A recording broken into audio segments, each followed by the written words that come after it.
इस लेक्चर में बात करेंगे गुड्स एंड सर्विसेज के बारे में, कि इकोनॉमिक्स में कितने तरह के गुड्स होते हैं और उसको किन सिचुएशन के आधार पे हम उसको कैटेगराइज करते हैं और उस पार्टिकुलर सिचुएशन में उसको हम क्या कहते हैं। क्योंकि इकोनॉमिक्स जब हम लोग पढ़ते हैं तो पब्लिक फाइनेंस में अलग तरह का गुड्स एंड सर्विसेज का नाम आ जाता है, माइक्रो में कुछ अलग होता है, मैक्रो में कुछ अलग होता है। तो इस लेक्चर के माध्यम से ये करने की कोशिश किए हैं कि एक ही साथ सारे गुड्स का टाइप, नेचर और कैरेक्टरिस्टिक आपको समझ में आ जाए और इसे आसानी से याद रख सकें कि हम किन किन कंडीशन में हम कैसे डिवाइड करते हैं और किसके आधार पे हम उस गुड्स का नाम देते हैं। ठीक है, ये बहुत इम्पोर्टेंट होता है इकोनॉमिक्स स्टूडेंट के लिए। ठीक है, तो सबसे पहला हम लोग इसका मीनिंग देखते हैं कि गुड्स हम कहते किसको हैं, क्या है गुड्स। तो गुड्स का अर्थ है कि anything that satisfy a human wants is called goods, कि कोई भी चीज है ना, एनीथिंग, अगर ह्यूमन का कोई पार्टिकुलर वांट्स को सेटिस्फाई करता है, कुछ रिक्वायरमेंट को पूरा करता है, तो उसको हम गुड्स कहते हैं। जैसे कि भूख लगा हुआ है तो उसको पानी चाहिए, तो पानी भी एक तरह का गुड्स हो गया। अगर पढ़ना है तो अगर कोई टीचर पढ़ा रहा है तो टीचर भी एक तरह का सेवा के रूप में आपको पढ़ा रहा है। भूख लगी है तो खाना चाहिए। ठीक है, तो इस तरह से जो भी चीज है ना, कोई भी चीज अगर किसी भी इंसान को पार्टिकुलरली किसी वांट्स को सेटिस्फाई कर रहा है, कुछ जरूरतों को पूरा कर रहा है, तो उसको हम लोग गुड्स कहते हैं। और गुड्स जो है वो मे बी टेंजेबल भी हो सकता है और इनटेंजेबल भी हो सकता है। कहने का मतलब गुड्स में भी विजिबल भी हो सकता है और इनविजिबल भी हो सकता है। विजिबल कहने का मतलब या टेंजेबल कहने का मतलब कि जिसको हम देख सकते हैं, उसका कुछ आकार होगा, वो कोई मटेरियल से बना हुआ होगा। ठीक है, और इनविजिबल कहने का मतलब या इनटेंजिबल कहने का मतलब होता है जिसको हम देख नहीं सकते हैं लेकिन फिर भी वो हमारे रिक्वायरमेंट को पूरा कर रहा है। जैसे कि डॉक्टर हो गया, इंजीनियर हो गया, टूरिज्म हो गया, ट्रांसपोर्टेशन हो गया, ये सारे चीज़ हमारे क्या होते हैं, इनविजिबल होते हैं, लेकिन फिर भी ये सारे चीज़ एक किसी न किसी पार्टिकुलर रिक्वायरमेंट को पूरा करते हैं या वांट्स को फुलफिल करते हैं। लेकिन इन जनरल भाषा में हम लोग गुड्स का मतलब वस्तु समझते हैं, जो एक प्रोडक्शन आउटकम्स होता है कि इनपुट से आउटपुट, मतलब कि वो फाइनल गुड्स होता है जो एक प्रोडक्शन प्रोसेस से गुजर के एक फाइनल आउटपुट बनता है। तो उसको वस्तु कहते हैं जिसको हम देख भी सकते हैं। ठीक है, उसका आकार क्या है, उसका क्वालिटी क्या है और वो किन किन चीज़ों से मिलके बना है। ठीक है, लेकिन सर्विस को हम देख नहीं सकते हैं, जिसके कारण टेंजिबल को यहाँ पर एज ए सर्विस के रूप में बताया जाता है, क्योंकि गुड्स में दोनों टेंजिबल और इंटेंजिबल को एक साथ कंफ्यूजन क्रिएट करता है। इसलिए डिफिनेशन में तो बोल देते हैं कि goods means anything that satisfy a human wants is called goods, लेकिन फर्दर स्टडी के लिए हम लोग टेंजिबल और इंटेंजिबल को कैटेगराइज कर देते हैं, अलग अलग रिकॉग्नाइजेशन के लिए करते हैं कि टेंजिबल है तो उसको सिंपली एज ए गुड्स के रूप में लिया जाता है, वस्तु के रूप में, और इनटेंजिबल है तो एज ए सर्विस के रूप में उसको लिया जाता है। ठीक है, तो सर्विस क्या कहलाता है कि a service is any act or performance that one party can offer to another. ठीक है, कि सर्विस जो है कि एक व्यक्ति जो है वो दूसरे व्यक्ति को देता है या ऑफर करता है। ठीक है, लेकिन इसमें ऑनरशिप कभी भी ट्रांसफर नहीं होता है। जैसे कि कोई लेबर अगर किसी के यहाँ काम करने अगर जाता है 8 घंटा के लिए, तो 8 घंटा के लिए उसको 500 रुपीज़ मिलता है। तो ये उसका काम के लिए मिल रहा है, वर्क के लिए मिल रहा है, उसका प्रोडक्टिविटी के लिए मिल रहा है, ना कि लेबर का फिजिकल बॉडी के लिए मिल रहा है। यहाँ पर लेबर का खरीद बिक्री नहीं हो रहा है, बल्कि उसका जो कार्य करने की क्षमता है ना, जो वो सेवा प्रदान कर रहा है, सर्विस दे रहा है, मतलब कि वर्क कर रहा है, उसका 8 घंटा सेवा दिया या फिर काम किया, उसके बदले में उसको 500 रुपया मिला, तो ये काम जो हो गया वो हमारा सर्विस हो गया। उसी तरह से कोई टीचर पढ़ा रहा है तो वो नॉलेज को ट्रांसफर कर रहा है, जो दिखता भी नहीं, हम सिर्फ महसूस कर सकते हैं, तो वो हमारा एज ए सर्विस के रूप में आता है। उसी तरह से इंटरनेट होता है, तो इंटरनेट को भी हम देख नहीं सकते हैं, लेकिन वो हमारे रिक्वायरमेंट को पूरा कर रहा है, कि इंटरटेन कर रहा है, हमारा जो डिस्टेंस है उसको कम कर दे रहा है, क्विकली हम कम्युनिकेट कर पा रहे हैं। ठीक है, तो ऐसे को हम लोग क्या कहते हैं, सर्विस। लेकिन गुड्स के टर्म में जो होता है, वस्तु के टर्म में, यहाँ पर ऑनरशिप का ट्रांसफर होता है, ट्रांसफर ऑफ ऑनरशिप। कहने का मतलब है कि अगर हमको किसी दुकान से कंप्यूटर खरीदना है, तो कंप्यूटर उस दुकान मालिक कंप्यूटर उस दुकान का है, दुकान मालिक का है। लेकिन अगर हम उसका जो प्राइस है, गिवन प्राइस अगर हम पे कर देते हैं, तो वो कंप्यूटर का ऑनरशिप, कंप्यूटर तो मिलेगा ही, लेकिन साथ ही ऑनरशिप भी हमारा हो जाता है कि अब ये इस पर मेरा अधिकार है, ना कि उस दुकानदार को। तो जो भी मार्केट में हम लोग खरीदते हैं, वस्तु सब खरीदते हैं, या वेजिटेबल्स हो, या फिर कंप्यूटर हो, पेन हो, बुक हो, इसमें क्या होता है कि डायरेक्टली ऑनरशिप ट्रांसफर हो जाता है। कि अगर हम पेन लेने गए तो पेन के पैसा दिए और पेन मेरा हो गया, अब उसको अब हम जैसे चाहेंगे वैसे उसको हम यूज कर सकते हैं। लेकिन सर्विस के टर्म में नहीं होता है, बल्कि सर्विस के टर्म में सिर्फ उसका वर्किंग या उसका फंक्शन जो है, उसका हम यूज करते हैं।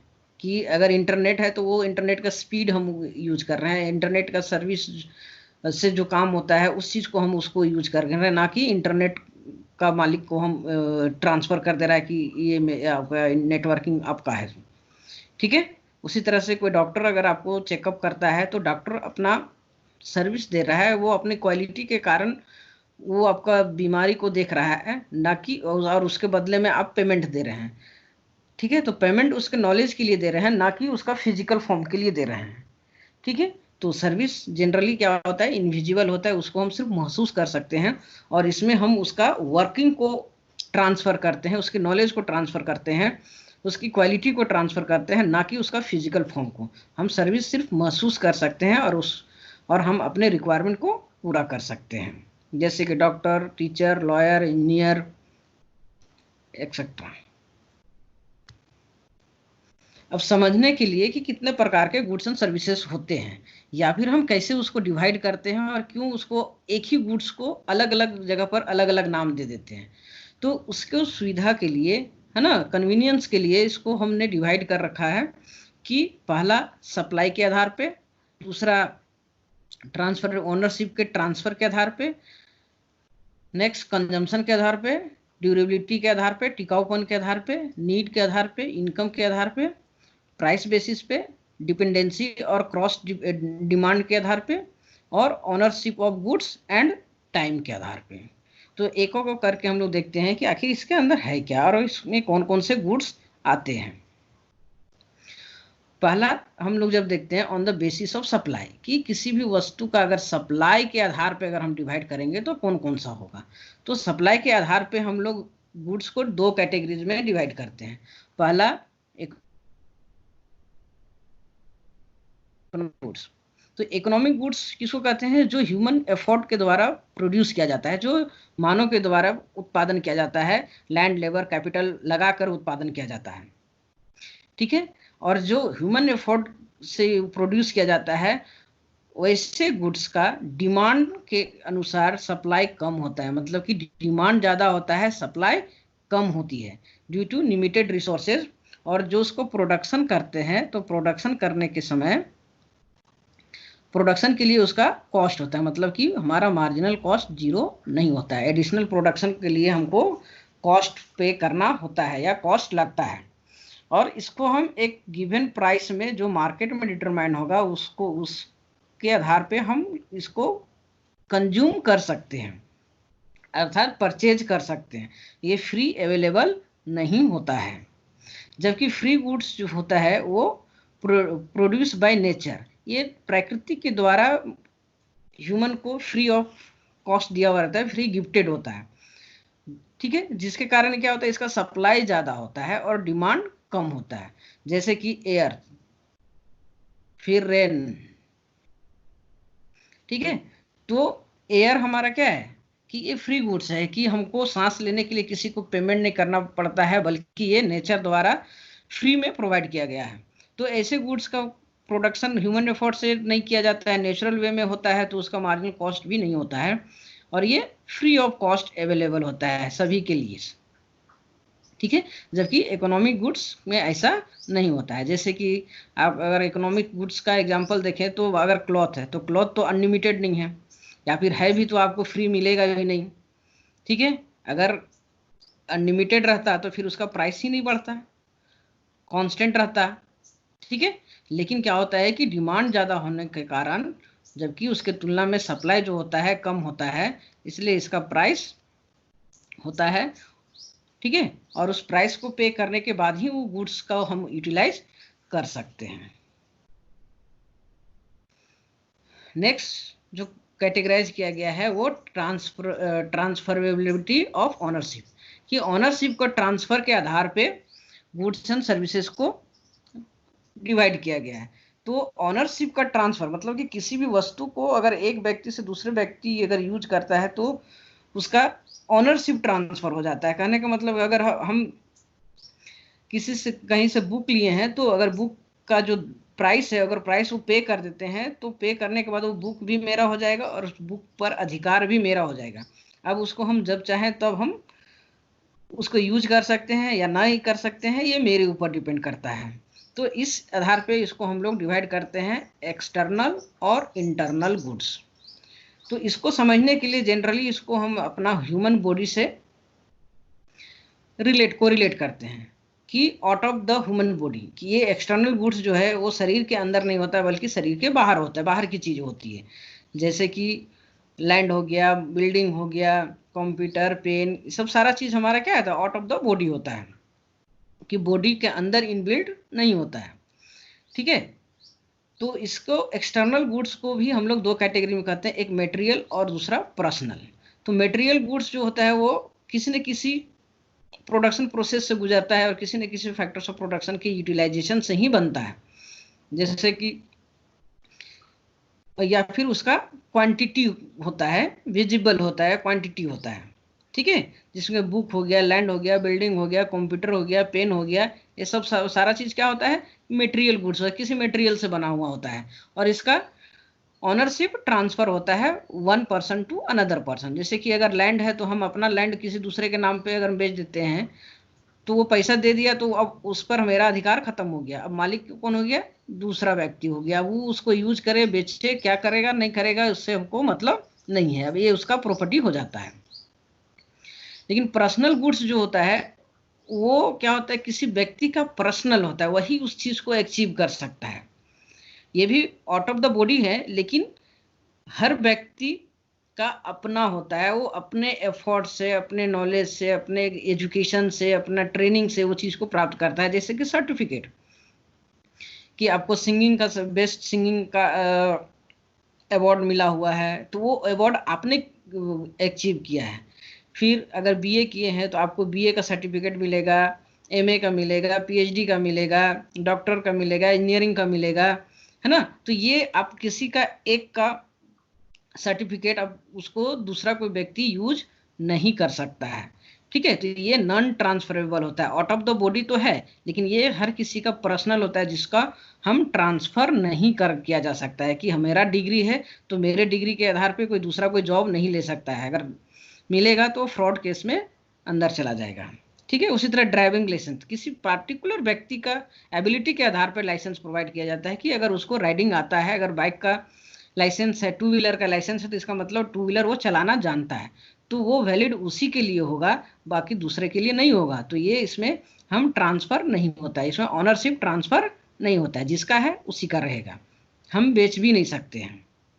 ठीक है, इंटरनल गुड्स में जो होता है वो होता है with in the human body, कि ये गुड्स, हमारा गुड्स कहने का मतलब यहाँ पर टेंजिबल और इंटेंजिबल दोनों मीनिंग में बात किया जा रहा है ना, इसलिए कंफ्यूज नहीं होना चाहिए। यहाँ पर कभी कभी सर्विस का भी बात आ जाएगा और कभी मटेरियल का भी आ जाएगा, विजिबल का और इनविजिबल का भी आ जाएगा, मतलब टेंजिबल और इंटेंजिबल का मतलब दोनों का आ सकता है। तो यहाँ गुड्स कहने का मतलब दोनों चीज हो सकता है। ठीक है, तो विद इन द बॉडी जो होता है वो हमारा ट्रांसफर नहीं होता है। तो ये जो नेचर द्वारा इनबिल्ट सिस्टम है बॉडी सिस्टम, उसका बात नहीं कर रहा है, बल्कि समय के साथ जो उसके अंदर डेवलप हुआ, जैसे कि पर्सनल क्वालिटीज, कि किसी में गाने का क्वालिटी है, किसी में अच्छा कम्युनिकेशन करने की क्वालिटी है, किसी के टीचिंग का है, किसी का इंजीनियरिंग का है, किसी का डॉक्टर का है, किसी को काम करने की एबिलिटी है, क्षमता है उसके अंदर कि वो इतना काम कर सकता है, वो कितना बुद्धिमान है, इंटेलिजेंस है, ठीक है। या दूसरे को प्रोत्साहन देना, इनकरेज करना, कि कोई डिमोरलाइज कर देता है, कोई उसको स्टिमुलेट करता है, इनकरेज करता है। तो ये सब हर व्यक्ति के अंदर मौजूद होता है, जिसको हम सिर्फ उसका यूज कर सकता है व्यक्ति जिसके अंदर में है, ना कि उसको ट्रांसफर कर सकता है। ऐसा नहीं होता है कि हम कंप्यूटर चलाना जानते हैं तो अगर हम किसी को सिखा देंगे तो वो सीख गया, अब हमारे पास खत्म हो गया, वैसा बात नहीं होता है। इसको हम स्प्रेड कर सकते हैं। ये नॉन डिविजिबल और नॉन ड्राइबल भी होता है, जो आगे हम देखेंगे, ठीक है। तो पर्सनल क्वालिटीज हम सिखा सकते हैं, अपने गुण दूसरे को बता सकते हैं, लेकिन उसको हम ट्रांसफर नहीं कर सकते हैं। ऑनरशिप ट्रांसफर नहीं होगा कि मेरे अंदर का चीज दूसरा में चला गया, दूसरा को बता दिए तो दूसरा में चला गया, मेरे पास खत्म हो गया, बल्कि इसका और एक्सपेंशन होता है, ठीक है। और दोनों के बीच जो कॉमन है वो पर्सनल और इंटरनल, ये दोनों एक दूसरे से रिलेटेड है, ठीक है, किसी पार्टिकुलर व्यक्ति के पर आधारित है। तो इस केस में क्या होता है कि जो ट्रांसफर होता है वो होता है उसका गुडविल, अच्छाई। गुडविल कहने का मतलब होता है कि आप कितने डिसेंट हैं, कितना ऑनरेबल हैं, आपका स्टेटस क्या है, ठीक है। जैसे ज्यादातर इसका यूज होता है बिजनेस में, कि कोई अगर एक रेपुटेड कंपनी है तो उसका नाम अगर कोई यूज करता है तो लोग समझते हैं कि ये वही कंपनी है, तो लोग उससे सामान खरीदना शुरू करते हैं। जैसे कि KFC है, तो KFC फॉरेन फॉरेन कंपनी है, या फॉरेन रेस्टोरेंट है जो स्नैक्स बहुत अच्छा बनाती है। तो अगर ये फॉरेनर अगर इंडिया में खोलना चाह रहा है तो कोई उसका नाम या ब्रांड को यूज करता है, और उसका यहाँ पर भी वैसे ही चलता है जैसे बाहर में चलता है, ठीक है। ओनरशिप कोई और है, लेकिन उसका गुडविल, जो उसका जो रेपुटेशन बनाया है अपना, उसका ये यूज कर रहा है एज ए नाम। इसके बदले में ये उसको कुछ कमीशन देता है ना, क्योंकि विदाउट परमिशन ये पॉसिबल नहीं है। अगर इसको और इजी तरीका से समझना है तो मान के चलते हैं कि कोई काम करवाना है आपको, और वहां पर कोई एक ऐसा व्यक्ति है जिसको ज्यादा जान परिचय या फिर उसका अच्छा वहां पर रिलेशन है। तो अगर आपको यहाँ वहां पर काम करवाना है तो उस केस में आप क्या करते हैं, उसका नाम लेते हैं, रिकमेंडेशन करते हैं कि हमको फलाना व्यक्ति ने भेजा है। तो अगर आप ऐसे जाते तो आपका काम नहीं होता, लेकिन उसका गुडविल को यूज करके आपका काम हो जाता है। तो ये गुडविल का मतलब होता है आपका अच्छाई, ठीक है। तो इस चीज को हम ट्रांसफर कर सकते हैं, लेकिन ऑनरशिप ट्रांसफर नहीं होता है, बल्कि उसका अच्छाई को यूज कर सकते हैं, ठीक है। कि ऐसा नहीं कि उसका किसी का गुडविल यूज कर लिए तो उसके पास गुडविल खत्म हो जाएगा। हाँ, अगर उसका मिसयूज आप अगर करते हैं तो वो उसका खत्म हो सकता है।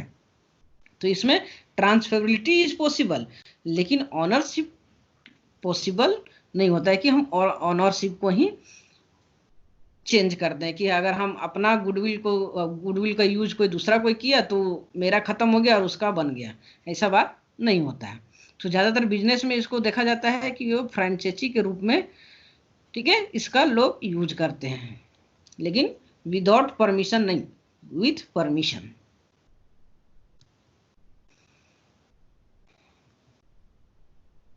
नेक्स्ट है on the basis of consumption, कि उपभोग के आधार पे, कंजम्पशन के आधार पे हम लोग क्या करते हैं, गुड्स एंड सर्विसेज को डिवाइड करते हैं। तो इसके आधार पे तीन चीज करते हैं, एक कंज्यूमेबल गुड्स, दूसरा प्रोड्यूसर गुड्स, और तीसरा जो होता है इंटरमीडिएट गुड्स।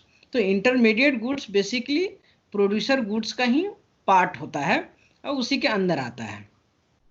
तो कंज्यूमर गुड्स किसको कहते हैं, कि वैसे गुड्स को जिसे कंज्यूम करने के बाद डायरेक्टली सेटिस्फेक्शन हमको मिल जाए, जैसे कि बिस्किट है, चॉकलेट है, वाइन है, सॉप है। तो इसको हमको फर्दर प्रोडक्शन प्रोसेस में यूटिलाइज करने की जरूरत नहीं होती है, बल्कि ये बना बनाया होता है, जिसको हमको केवल प्राइस पे करना होता है, और उसको हम डायरेक्ट कंज्यूम कर सकते हैं। तो डायरेक्ट कंज्यूम करने से हमको डायरेक्ट सेटिस्फेक्शन भी मिलता है, तो उसी को हम लोग कहते हैं कंज्यूमर गुड्स या फाइनल गुड्स। ठीक है, ज़्यादातर इसको फाइनल गुड्स का यूज किया जाता है, अलग अलग स्ट्रीम पे अलग अलग यूज होता है। ठीक है, प्रोड्यूसर गुड्स, प्रोड्यूसर गुड्स कौन क्या होता है कि बिजनेस जो किसी भी पार्टिकुलर प्रोडक्ट को प्रोड्यूस करने के लिए जो उसका इनपुट के रूप में यूज होता है ना, उसी को हम लोग बोलते हैं प्रोड्यूसर गुड्स। जैसे कि अगर कोई खेती कर रहा है, एग्रीकल्चर है, किसान है, तो उसको राइस को उत्पादन करने के लिए उसको क्या चाहिए, लैंड चाहिए, पूंजी चाहिए, लेबर चाहिए, फिर सीड्स चाहिए, फर्टिलाइजर चाहिए। तो ये सारे चीज क्या हो गए कि राइस के उत्पादन करने के लिए ये सारे चीज है, तो इसको हम लोग क्या बोलते हैं प्रोड्यूसर गुड्स। इसको कंज्यूमर इसको यूज नहीं कर सकते। जैसे कि अगर मशीन लेते हैं तो मशीन को हम खा नहीं सकते हैं, बल्कि वो प्रोडक्शन के लिए ही हमारा उपयोग में लाएगा। रॉ मटेरियल, जैसे कि अगर हमको खिड़की बनाना है या फिर डोर बनाना है, विंडो बनाना है, और उसके लिए हमको रड की जरूरत है, तो रड हमको फाइनल प्रोडक्ट चाहिए, ना कि लोहा आयरन जो बनता है उसका रॉ मटेरियल से। ठीक है, तो रॉ मटेरियल किसको चाहिए, प्रोड्यूसर को, जिससे कि वो रड बना सके। ठीक है, तो बेसिकली प्रोड्यूसर गुड्स क्या होता है, इनपुट, या उसको हम लोग कहते हैं फैक्टर्स ऑफ प्रोडक्शन। अब इंटरमीडिएट गुड्स या सेमी प्रोडक्ट किसको कहते हैं, जो वन टाइम किसी कंपनी का वो आउटपुट है, लेकिन फिर भी वो डायरेक्ट कंज्यूमर द्वारा यूज नहीं किया जाता है, बल्कि उसको भी एज ए इनपुट के रूप में यूज किया जाता है। ठीक है, तो कहने का मतलब कि ये भी हमारा एक तरह का इनपुट है, लेकिन इसमें किसी कंपनी का फाइनल आउटपुट होता है, लेकिन ये फाइनल आउटपुट फाइनल कंजम्पशन के लिए यूज नहीं होता है, बल्कि इनपुट के लिए यूज होता है। जैसे कि इलेक्ट्रिसिटी, तो इलेक्ट्रिक कंपनी के लिए इलेक्ट्रिसिटी प्रोड्यूस करना फाइनल प्रोडक्ट हो गया, लेकिन उसको अगर हम किसी कंपनी में किसी चीज का प्रोडक्शन, जैसे कि कोई भी चीज का प्रोडक्शन कर रहे हैं, इंडस्ट्री लगा रहे हैं, तो इलेक्ट्रिसिटी जो है आपका एज ए इनपुट के रूप में यूज करेगा। मतलब कि ये प्योर रॉ मटेरियल नहीं है, बल्कि ये मॉडिफाई मटेरियल है, जिसको हम लोग इंटरमीडिएट गुड्स कहते हैं। मतलब किसी का आउटपुट है, जिसको किसी भी कंपनी का आउटपुट है, जिसको एज ए इनपुट के रूप में यूज किया जाता है। जैसे अगर स्वीट का एग्जांपल है, स्वीट के लिए हमको शुगर चाहिए, तो शुगर हमारा शुगर केन से होगा, निकलेगा। तो अब एग्रीकल्चर सेक्टर के लिए शुगर केन क्या है, फाइनल प्रोडक्ट है। ठीक है, जिससे शुगर निकालता है, तो शुगर यहाँ पर क्या हो गया, मीडिएट इंटरमीडिएट गुड्स। अब स्वीट इसको यूज करेगा, ना कि शुगर केन को यूज करेगा।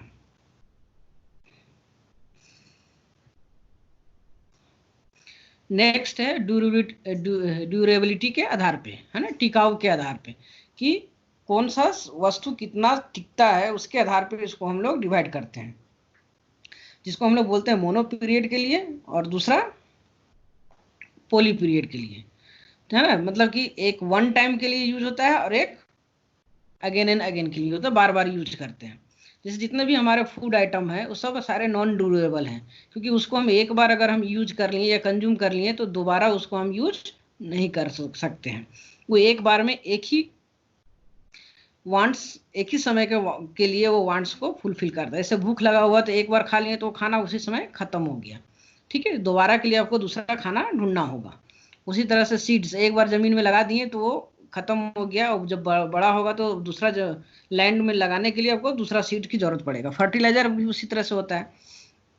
ठीक है, जबकि पोली पीरियड के लिए उसको हम अगेन एंड अगेन यूज कर सकते हैं। जैसे फैन है, तो आज के लिए भी उसको हम हवा ठंडा के लिए यूज कर सकते हैं, कल के लिए भी कर सकते हैं, जब तक उसका लाइफ टाइम है तब तक हम कर सकते हैं। मतलब इसको अगेन एंड अगेन यूज कर सकते हैं, तो उसको हम लोग पोली पीरियड गुड्स भी कहते हैं, या फिर ड्यूरेबल गुड्स कहते हैं। ठीक है, और कभी कभी इसको हम लोग कैपिटल, अगर मशीन के फॉर्म में लेते हैं तो ये हमारा कैपिटल गुड्स हो जाता है। अगर नीड्स के आधार पे इसको डिवाइड करते हैं तो 4 टाइप ऑफ गुड्स होता है। एक को कहते हैं नेसेसरी गुड्स, नॉर्मल गुड्स, और लग्जरियस गुड्स, और कंफर्टेबल गुड्स। तो नेसेसिटी गुड्स वैसे गुड्स को कहा जाता है जो ह्यूमन लाइफ के लिए वेरी एसेंशियल है, ठीक है, उसके बिना उसको काम नहीं चलेगा, उसको चाहिए ही चाहिए। जैसे मेडिसिन हो गया, और जो मिनिमम फूड रिक्वायरमेंट है, और आसान भाषा में अगर समझने के लिए सॉल्ट, ठीक है, अगर आप फूड का एंजॉय करना चाहते हैं तो आपको सॉल्ट जितना मात्रा में चाहिए तो चाहिए, ठीक है। तो चाहे आपका इनकम कुछ भी हो, कम हो ज़्यादा हो, चाहे उसका प्राइस हाई हो या लो हो, उससे मतलब नहीं है, ठीक है।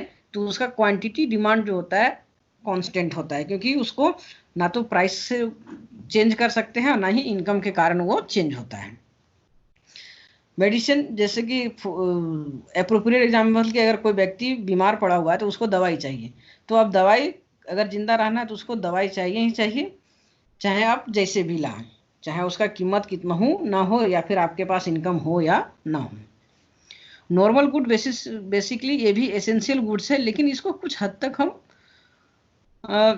प्रोस्पोंड कर सकते हैं, मतलब नेसेसिटी गुड्स से कम इंपॉर्टेंस रखती है, जो जनरली ये डेली यूजेज की सामान होते हैं, ठीक है।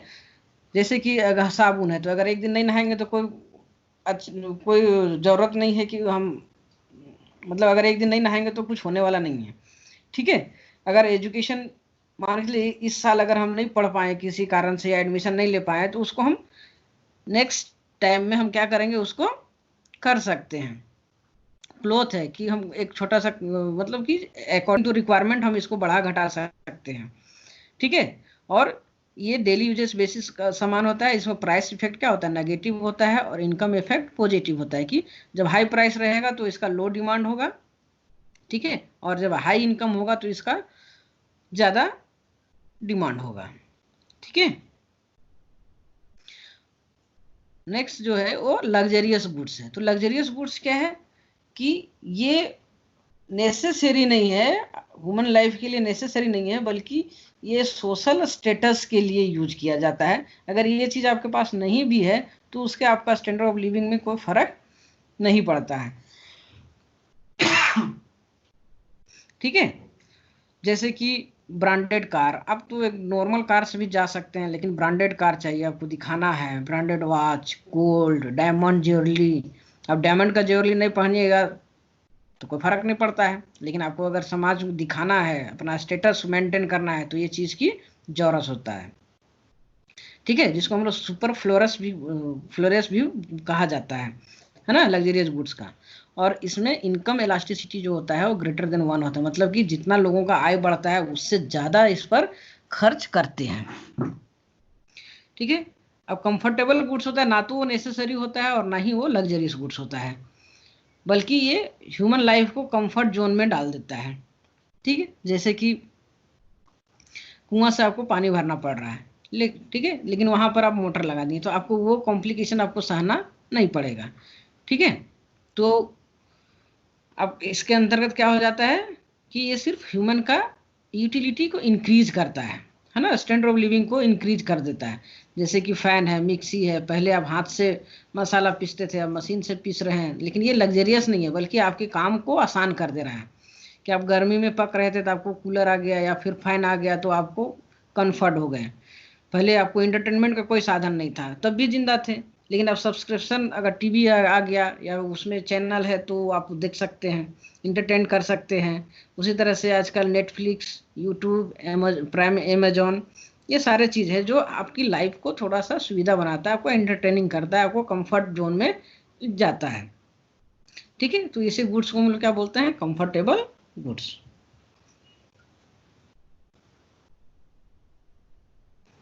फिर इनकम के आधार पे अगर हम इसको डिवाइड करते हैं गुड्स को, तो इन्फीरियर गुड्स और सुपीरियर गुड्स होता है, ठीक है।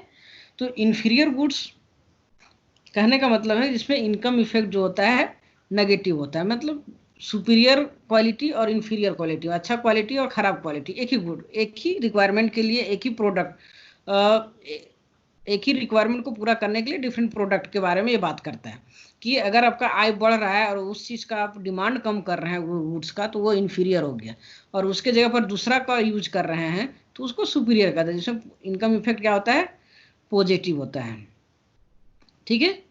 तो जैसे कि अगर हम एग्जांपल लेते हैं नैनो कार और जैगवार का, तो हमारे पास आय नहीं है तो हम लोग क्या कर रहे हैं कि नैनो को ले रहे हैं, लेकिन जैसे ही हमारा आय होगा तो इसका हम खरीदारी नहीं करेंगे बल्कि जैगुआर का करेंगे। उसी तरह से जब हमारे पास आय नहीं रहता है तो हम फुटपाथ का सामान यूज करते हैं, लेकिन जैसे ही इनकम बढ़ता है तो जो फुटपाथ में हम जीन्स ले रहे थे या पैंट ले रहे थे, अब हम उसको ब्रांडेड में बदल देते हैं। तो जो फुटपाथ वाला का डिमांड कम हो जाता है तो वो इन्फीरियर गुड्स हो गया, और जो आय बढ़ने के साथ साथ उसका डिमांड बढ़ गया ब्रांडेड क्लॉथ का, तो उसको सुपीरियर गुड्स कहते हैं। अब प्राइस के आधार पर जनरली हम लोग देखते हैं डिमांड लॉ के आधार पे, कि डिमांड लॉ क्या बोलता है कि higher the price lower the demand, lower the price higher the demand if other things remaining the same, कि यदि अन्य बातें समान रहे तो ऊंची कीमत पे कम मांग होगा और कम कीमत पे ज्यादा मांग होगा। ठीक है, तो जनरली डिमांड लॉ जो होता है वो नॉर्मल गुड्स में लागू होता है, जिसमें प्राइस इफेक्ट जो होता है नेगेटिव होता है और डिमांड कर्व इसका डाउनवर्ड स्लोपिंग होता है। ठीक है, और गिवन गुड्स किसको कहते हैं, जिसमें प्राइस डिमांड लॉ लागू नहीं होता है, कि प्राइस बढ़ेगा तो डिमांड भी बढ़ेगा और प्राइस घटेगा तो डिमांड भी घटेगा। तो जनरली इसका परफेक्ट एग्जाम्पल नहीं मिलता है, लेकिन आप चिकन एंड मटन का कर सकते हैं कि अगर 100 रुपये चिकन है और 500 रुपये मटन है, तो अगर इसका दाम 120 रुपया भी हो जाता है, 120 रुपया हो गया है ना, लेकिन आपके पास 200 रुपया है, तो आप क्या कीजिएगा, मटन तो ले नहीं सकते हैं, तो इसी का क्वांटिटी आप बढ़ा देंगे 80 रुपया का और आप ले लीजिएगा। ठीक है, तो ऐसे एग्जैक्ट इसको इनकम के साथ कोरिलेट करने के बाद ही इसको मतलब कि पूरी तरह से समझ में आएगा, है ना, कि वो मटन क्यों नहीं ले रहा है, क्योंकि उसके पास 500 रुपया नहीं है और 100 रुपया से ज़्यादा है, तो वो क्या करेगा कि चिकन का ही क्वांटिटी को बढ़ा देता है। तो यहाँ पर ये चिकन जो हो गया वो क्या हो गया, गिवन गुड्स हो गया, किसके टर्म में, मटन के टर्म में। आप ये जनरली इन्फीरियर सुपीरियर भी कंफ्यूजन होता है, लेकिन यहाँ पर सिर्फ आपको प्राइस के टर्म में ही देखना है। ठीक है, तो इसका प्राइस इफेक्ट पॉजिटिव होता है। ठीक है, ये डिमांड लॉ को फॉलो नहीं करता है, और इस तरह का जो फेनोमेनन इकोनॉमी में हो रहा था कि इस तरह का भी गुड्स पाया जाता है, तो इसको पहली बार रिकॉग्नाइज रॉबर्ट गिफेन ने किया था। ठीक है, तो नॉर्मल गुड्स का डिमांड कर्व डाउनवर्ड स्लोपिंग होता है, जबकि गिफेन गुड्स का डिमांड कर्व आपका बैकवर्ड बाइंडिंग होगा। ठीक है, कि जैसे जैसे इसका प्राइस कम होगा, हाई होगा, ठीक है, हाई होगा तो इसका डिमांड भी हाई होगा। ठीक है, और जैसे जैसे इसका प्राइस कम होगा, इसको आप ऐसे देख सकते हैं कि मान के चलते पहले यहाँ था तो इस जगह पर कर रहा था, अब ये प्राइस चेंज कर गया तो यहाँ, तो ये यहाँ पर आ जाए, मतलब कि इस तरह से हो जाता है। ठीक है, बैकवर्ड बाइंडिंग, प्राइस कम हो रहा है तो इसका डिमांड भी कम हो रहा है, और प्राइस जब हाई होगा तो इसका डिमांड भी हाई होता है। नेक्स्ट कैटेगरी है वो डिपेंडेंसी, गुड्स जो आपस में जो डिपेंडेंसी है गुड्स के बीच, ठीक है, या फिर क्रॉस डिमांड के आधार पे। तो क्रॉस डिमांड के आधार पे हम लोग बेसिकली दो करते हैं, लेकिन डिपेंडेंसी के आधार पे हम अगर लेते हैं तो ये कंपोजिट भी कर देते हैं। तो कॉम्प्लीमेंट्री गुड्स होता है, और या फिर इसको ज्वाइंट गुड्स भी कहते हैं, या फिर दूसरा सब्स्टिट्यूशन गुड्स।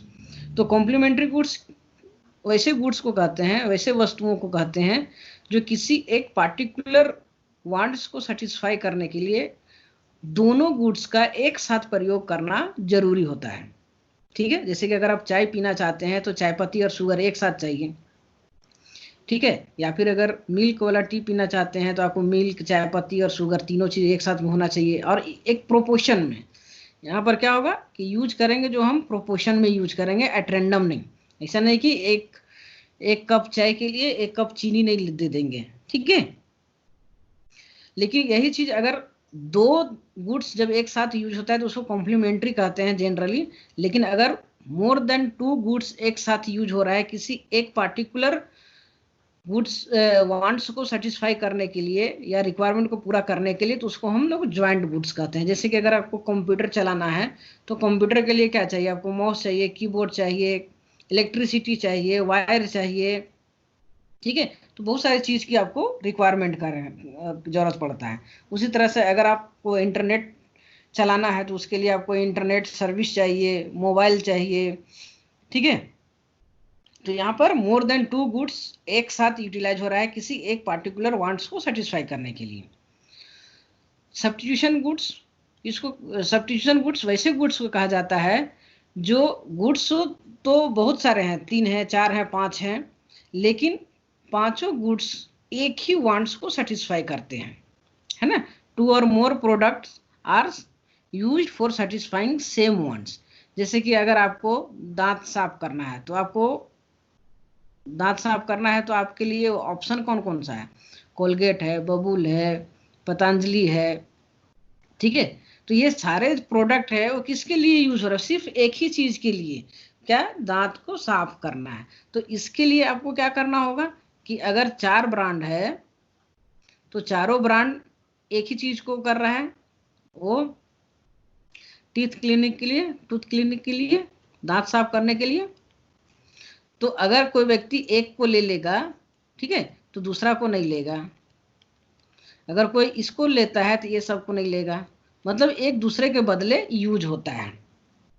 ठीक है। अगर इसका प्राइस, पहला का प्राइस अगर हाई हो गया तो लोग आसानी से इसमें शिफ्ट कर सकता है।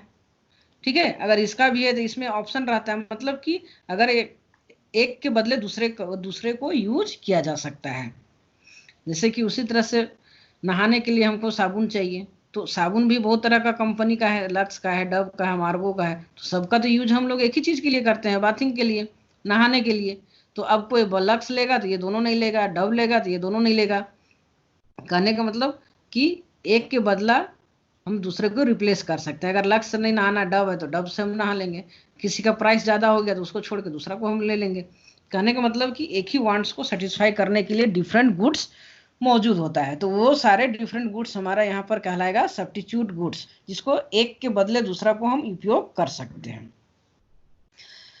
कंपोजिट गुड्स, हम वैसे गुड्स को कहते हैं जो एक गुड्स का, किसी पार्टिकुलर गुड्स का डिमांड अलग अलग यूज के लिए किया जाता है, अलग अलग पर्पस के लिए किया जाता है। जैसे इलेक्ट्रिसिटी का डिमांड, तो आपको फोन चार्ज करने के लिए भी इलेक्ट्रिसिटी चाहिए, बल्ब जलाने के लिए भी चाहिए, फैन चलाने के लिए भी चाहिए, मिक्सी के लिए भी चाहिए, लाइट के लिए भी चाहिए, इंडस्ट्रियल यूज के लिए भी चाहिए। यहाँ पर एक ही गुड्स है क्या? इलेक्ट्रिसिटी, लेकिन उसका डिमांड जो हो रहा है वो डिफरेंट पर्पज के लिए हो रहा है। तो ऐसे गुड्स को हम लोग क्या कहते हैं? Composite goods.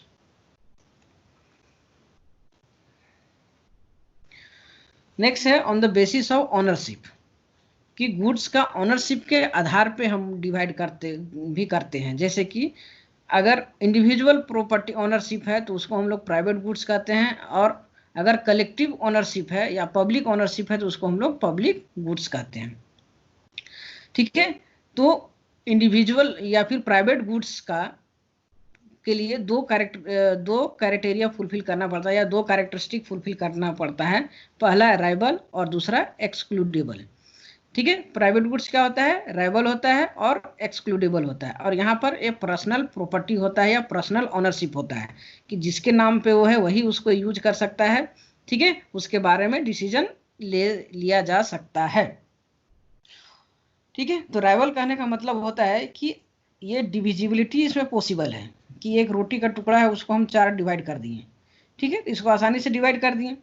अब 5 व्यक्ति है, तो अगर एक व्यक्ति एक टुकड़ा खा जाएगा तो दूसरे 4 के लिए कितना बचेगा? 3 बचेगा। मतलब कि एक व्यक्ति अगर जितना कंज्यूम करेगा अदर के लिए, उतना कम क्वांटिटी अवेलेबल होगा।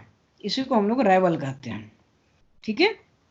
और एक्सक्लूडेबिलिटी कहने का मतलब, या एक्सक्लूडेबल मतलब कहने का मतलब होता है कि उस चीज को यूज करने से किसी को मना कर सकते हैं। जैसे कि बाजार में कोई भी सामान अगर बिकता है तो अगर हम प्राइस नहीं पे करेंगे तो उसका हम यूज नहीं कर सकते हैं।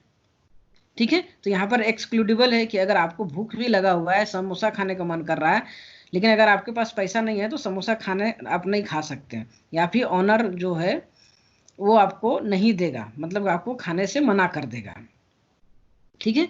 और ये इंडिविजुअल कंजम्पशन के लिए होता है या फिर फ्यू मेंबर के लिए होता है। जैसे ऑनरशिप है तो एक एक आदमी का 4 बेटा है, ठीक है, एक पर्सन का 4 बेटा है, तो अब उस पर चारों का अधिकार हो गया, लेकिन पूरा बस्ती का तो या पूरा गांव का तो अधिकार नहीं होगा, ठीक है। तो प्राइवेट गुड्स में क्या होता है, ऑनरशिप, इंडिविजुअल ऑनरशिप होता है। तो इंडिविजुअल में एक व्यक्ति भी हो सकता है या फिर कुछ लोग भी हो सकते हैं।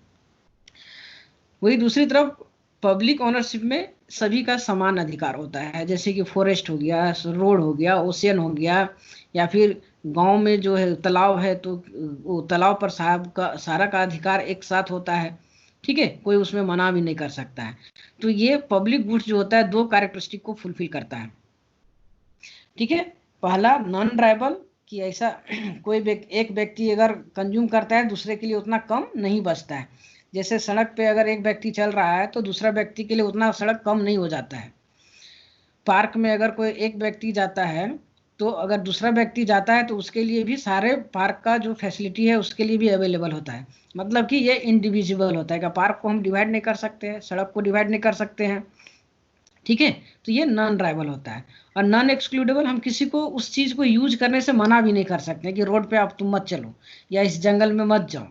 हाँ, स्पेशल केस में जैसे कि रिजर्व फॉरेस्ट होता है तो उसमें एक्सक्लूडेबिलिटी होता है, तो उसमें यहाँ पर नहीं, कॉमन फॉरेस्ट का बात हो रहा है, ठीक है।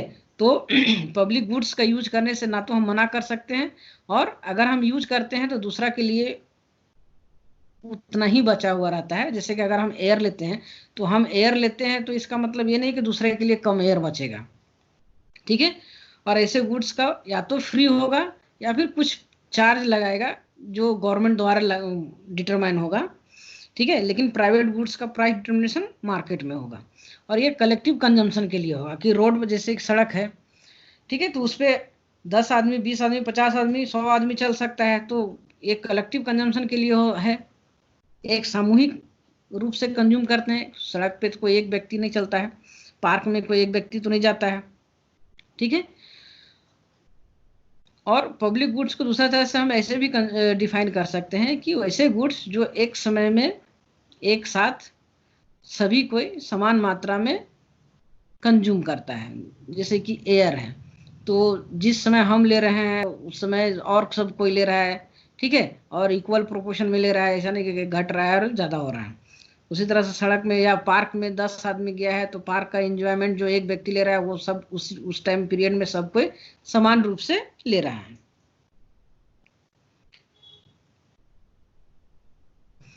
अब दोनों का जो कैरेक्टरिस्टिक था, एक्सक्लूडिबिलिटी और रिवाइवलरी, ठीक है, तो फर्दर पब्लिक गुड्स को डिवाइड किया जाता है कि अगर किसी में अगर मिनिमम चार्ज अगर गवर्नमेंट लगाती है तो उसका नेचर चेंज हो जाता है, वो पब्लिक गुड्स का नाम चेंज हो जाता है।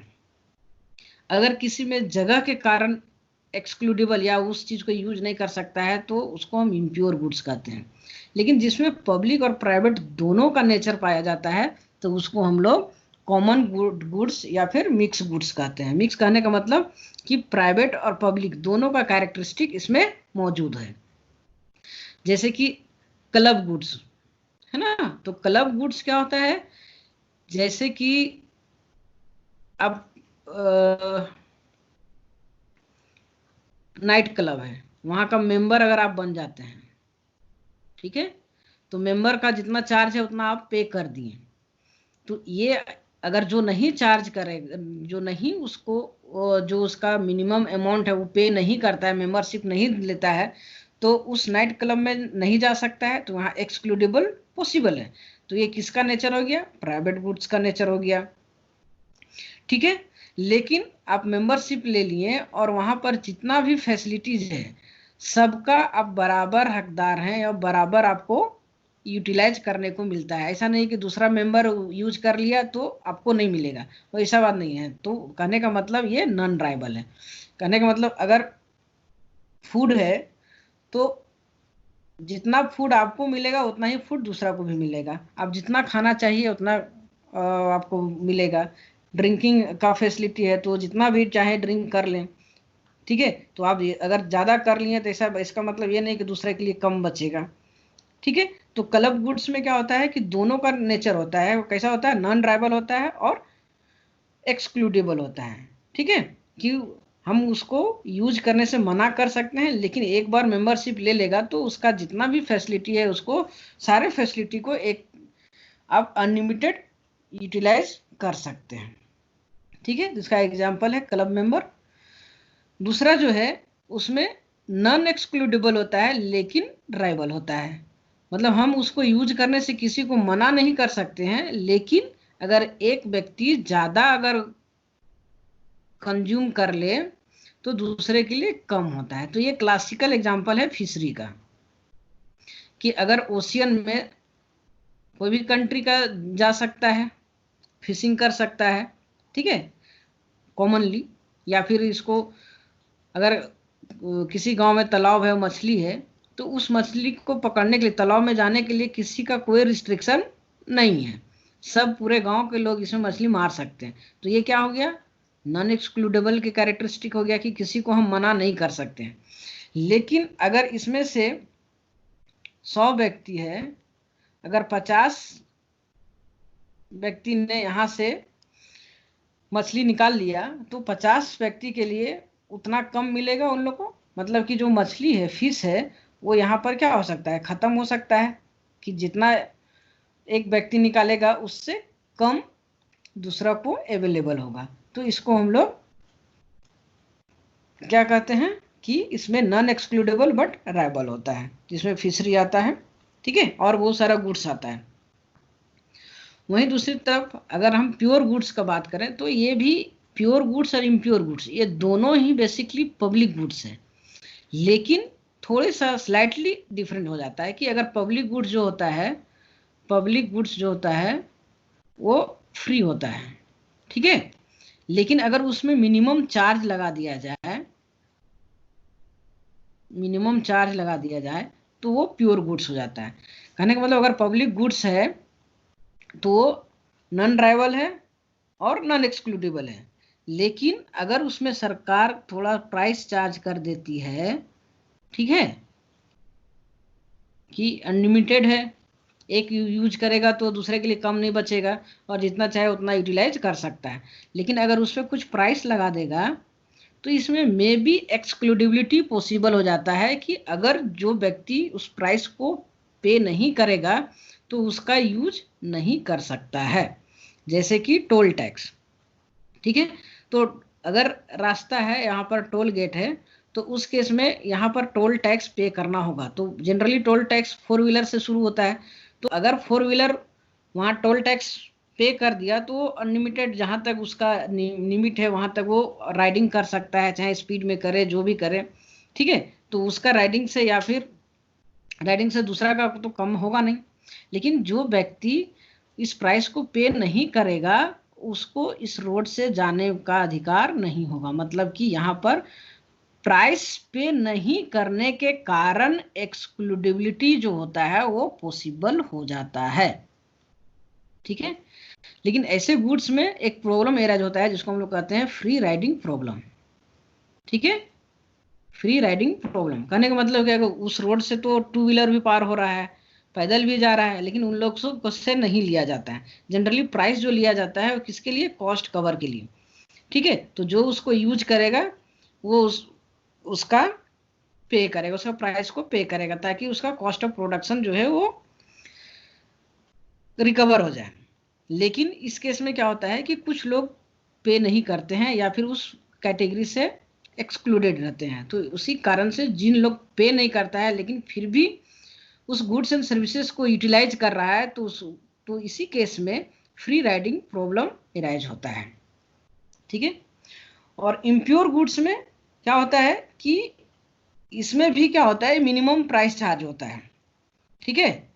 जैसे कि प्योर गुड्स के टर्म में क्या था कि जितना भी आदमी इसमें प्राइस पे करेगा उतना उसको यूज कर सके, 100 आदमी 200 300 400 1000 12,000 लाख 1.5 लाख जितना है सब प्राइस पे करेगा और उसको यूटिलाइज करेगा। लेकिन इम्प्योर गुड्स में क्या होता है कि प्राइस पे करने के बावजूद भी एक्सक्लूडिबिलिटी पॉसिबल हो जाता है, ठीक है। इसका कहने का मतलब हुआ कि प्राइस पे कर रहा है लेकिन वहां पर लिमिटेड स्पेस है, जिसके कारण से एक लिमिट के बाद एक्सक्लूडिबिलिटी जो है है ना, वो पॉसिबल हो जाता है कि लोगों को उस गुड्स एंड सर्विसेज को यूटिलाइज करने से मना किया जा सकता है। जैसे कि एक पार्क है, उसका 10 रुपया चार्ज है, तो 10 रुपया चार्ज देके सबको का अधिकार है कि उसमें जाके अपना एंजॉयमेंट कर सके, लेकिन इसका कैपेसिटी है 100 आदमी व्यक्ति का, ठीक है।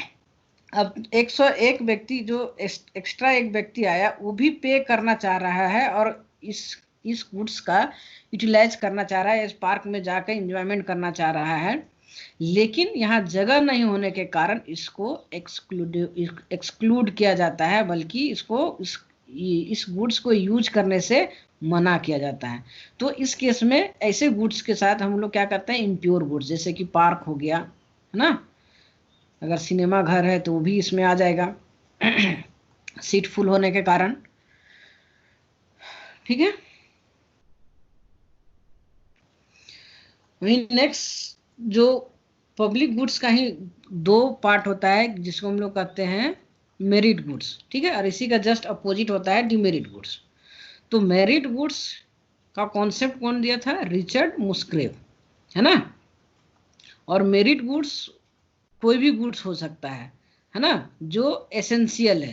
कहने का मतलब है कि मेरिट गुड्स वैसे गुड्स का कहा जाता है जो लोगों के आवश्यकता के अनुसार उसको प्रोवाइड किया जाता है, उसको नीड के अनुसार प्रोवाइड किया जाता है, चाहे उस गुड्स के लिए उसके पास पेमेंट करने की एबिलिटी है या विलिंगनेस है या नहीं है, इससे मतलब नहीं है। जैसे कि रोड हो गया, है ना, एजुकेशन हो गया, और इंडिया में हेल्थ फैसिलिटी हो गया, ठीक है। तो हेल्थ फैसिलिटी लोग चाहे या ना चाहे, लेकिन सरकार है तो सरकार का रिस्पॉन्सिबिलिटी बनता है कि हम अपने लोगों को हेल्दी रखें। तो हेल्दी रखने के लिए उसको हेल्थ सर्विस प्रोवाइड करना होगा, एजुकेशन प्रोवाइड करना होगा, ठीक है। तो इंडिया के केस में सबसे जो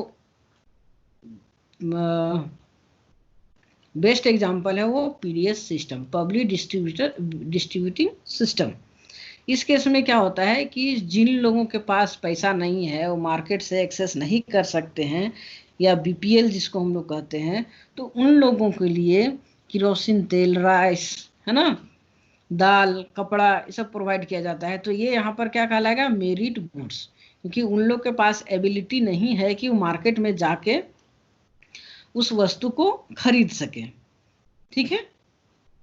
वहीं दूसरी तरफ डिमेरिट गुड्स और सॉरी मेरिट गुड्स में एक चीज और क्या है कि मेरिट गुड्स से सोशल वेलफेयर बढ़ता है ना, स्टैंडर्ड ऑफ लिविंग बढ़ता है, लोगों का यूटिलिटी बढ़ता है, ठीक है।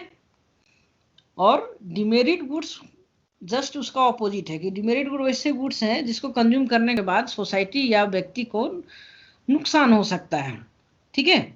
जैसे कि सिगरेट हो गया, फूड हो गया, जुआ खेलना हो गया, है ना, शराब हो गया, ठीक है। तो ये सारे चीज जो है वो क्या कर रहे हैं कि जो कंज्यूम कर रहा है उसकी हेल्थ पे नेगेटिव इम्पैक्ट पड़ रहा है, ठीक है। और सिर्फ उसी पे नहीं बल्कि थर्ड पार्टी पे भी पड़ता है, क्योंकि पब्लिक गुड्स है तो यहाँ पर एक्सटर्नलिटीज एराज होता है। कहने का मतलब कि थर्ड पार्टी को भी इफेक्ट होता है, ठीक है, जिसके कारण हमारा मार्केट फेल्योर का भी सामना करना पड़ता है। और डिमेरिट गुड्स के लिए क्या होता है कि सरकार भी आपको अवेयर करेगी, इसके बारे में बताएगी, लेकिन वो हाथ पकड़ के मना नहीं कर सकती है। जैसे कि आपको सिगरेट पीने से शरीर में नुकसान होगा, ठीक है, तो वो उस पर टैक्स लगा सकती है, लगा देगी, आपको अवेयर करेगी पोस्टर के द्वारा, है ना, या फिर एडवर्टाइजमेंट के द्वारा, लेकिन फिर भी आपको मन है तो आप कंज्यूम कर सकते हैं, लेकिन कंज्यूम करने के बाद आपका शरीर को नुकसान होगा, ठीक है। तो मेरिट गुड्स में क्या होता है, पॉजिटिव एक्सटर्नलिटीज होता है, उत्पन्न होता है, जो थर्ड पार्टी इफेक्ट होता है, ठीक है, तो जिसके कारण सोशल वेलफेयर बढ़ता है। और डिमेरिट गुड्स के कारण एक कंज्यूमर तो इफेक्ट होता ही है, नेगेटिव इम्पैक्ट पड़ता ही है, लेकिन उसके कारण थर्ड पर्सन को भी नुकसान होता है। थर्ड पर्सन कहने मतलब अगर आप, एक तो बेचने वाला है सेलर, वो तो फर्स्ट पार्टी हो गया, जिसको पैसा बेचेगा तो उसको प्रॉफिट होगा। दूसरा कंज्यूमर है, जो उसको कंज्यूम कर रहा है उसको सेटिस्फेक्शन मिलेगा, तो उसको फायदा हो रहा है, भले उसको नेगेटिव इम्पैक्ट पड़ रहा है। लेकिन अगर उसके धुआं के कारण, उसका स्मोक के कारण जो बगल में बैठे हुए व्यक्ति है ना, जिसको हम लोग बोल रहे हैं थर्ड पार्टी, जिसको ना तो उसको प्राइस से मतलब है और ना ही उसका स्मोकिंग से मतलब है, लेकिन फिर भी स्मोकिंग करने के कारण उसका स्मोक जो है, स्मोक के कारण उसको इफेक्ट कर रहा है धुआं। ठीक है, तो इसके कारण ये क्या होता है, नेगेटिव एक्सटर्नलिटीज एराइज होता है, जिससे सोशल वेलफेयर लॉस होता है।